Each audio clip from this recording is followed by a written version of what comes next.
قره مسکا صافی په پاکستان کې په امنیتي او سیاسي وضعیت باندې رڼا اچوي. ایمان صاحب او مسکا جانې له تاسو نه ډیره مننه کوم په څو شیبو کې و تاسو ته راوګرځم. د خبرونې لومړی خبر د خیبر پښتونخوا د بنو په جاني خیل کې د بدامنیو او ترهګرۍ په نوم د ممکنه راتلونکو پوځي عملیاتو په ضد ولسی پاتسون کې د سیمې په زورګونو سیاسي غړو او فعالانو ګډون کړی دی. په دې پاتسون کې د خلکو غوښتنې او د پاکستان نورو سیاسي خبرونو د فارز ما همکاره مسکا صافی د ژمنې سره سم موږ سره په خبرونه کې د مسکا جانې بیا هم ستړي مشه د بنو د مظاهره کوونکو غوښتنې چې اول راواخلو د دوی غوښتنې څه دي؟ ډیره زیاته مننه کوم څنګه چې تاسو ویلو د خیبر پښتونخوا د بنو په جاني خیلو کې ځایي اوسیدونکو قبایلي مشران 13 ورځ مظاهره یا احتجاجي لاریون کړی دي او دا لاریون د احتمالي پوځي عملیات پر ضد خپل غبرګون کې دوی کړی. البته دا پریکړه پس له هغه شوې چې د جمعې په ورځ په خیبر پښتونخوا کې د لوړپوړ چارواکو ترمنځ یو غونډه یو کمیټه کې چې اپیکس کمیټه نومیږي په دې کې پریکړه شوې و چې د کومې د امنیتي وضعیت ترڅنګ په تیراو بنو کې به پوځي عملیات کیږي او له خلکو څخه غوښتنه شوې و چې تاسو خپل کورونه یو مودې لپاره پرېږدئ چې دلته پوځي عملیات کیږي او پس له هغه د دې سیمې خلک خپل غبرګون ښودلی او ویلي چې هر کله د پوځي عملیات کیږي د ترهګرو پر ځای خلکو ته زیان رسیږي، خلک خپل کورونه پرېښودو ته اړ کیږي او کډوالۍ ته مجبور کیږي. او د دې ترڅنګ د خیبر پښتونخوا والي فیصل کریم کندي هم ورځ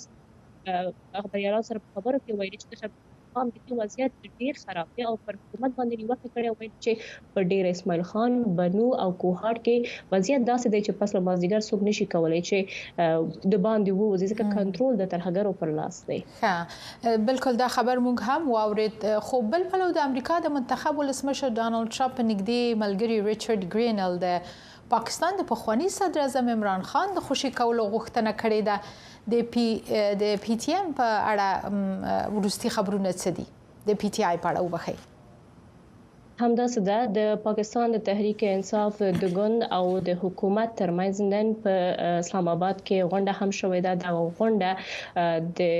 پاکستان د صدر اعظم شهباز شریف له لوري چې کومه کمیټه 13 ورځ جوړه شوې و د خبرو اترو او د مذاکرات لپاره، البته د پاکستان د ملي شورا د ویاند ایاز صادق په وړاندیز باندې چې نن مشري هم دا کړې. په دې کې د عمران خان د خوشي کولو غوښتنه شوې ده او د تحریک انصاف مشر اسد قیصر چې دی وی خبريالانو سره په خبرو کې ویلي چې د دې غوښتنې ډیر زیات واضح دي او دوی وایي چې د عمران خان ترڅنګ هغه ځین نور کسان چې په زندان کې دی هغه باید ژر تر ژره خوشي شي او هغه ویلي چې راتلونکي په جنوري کې د جنوري په 2 منېټه به دوی خپل دغه غوښتنې په لیکلي بڼه به وړاندې کوي او بیا هم د دې غوښتنې واضح دي. البته دا په داسې حال کې د کمیټه جوړه شوې او دا غونډه شوې ده چې د پاکستان تحریک انصاف ویلي و چې کله دوی غوښتنې پوره نشي نو دوی به مدني نافرمانی تحریک پیلوي چې پس له هغه دغه کمیټه جوړه شوې ده او دغه غوښتنې هم وړاندې شوې دي. خو په دې غونډه کې د تحریک انصاف ځینې مشران لکه عمر ایوب او علي امین ګنداپور په دې کې برخه نه واخیسته.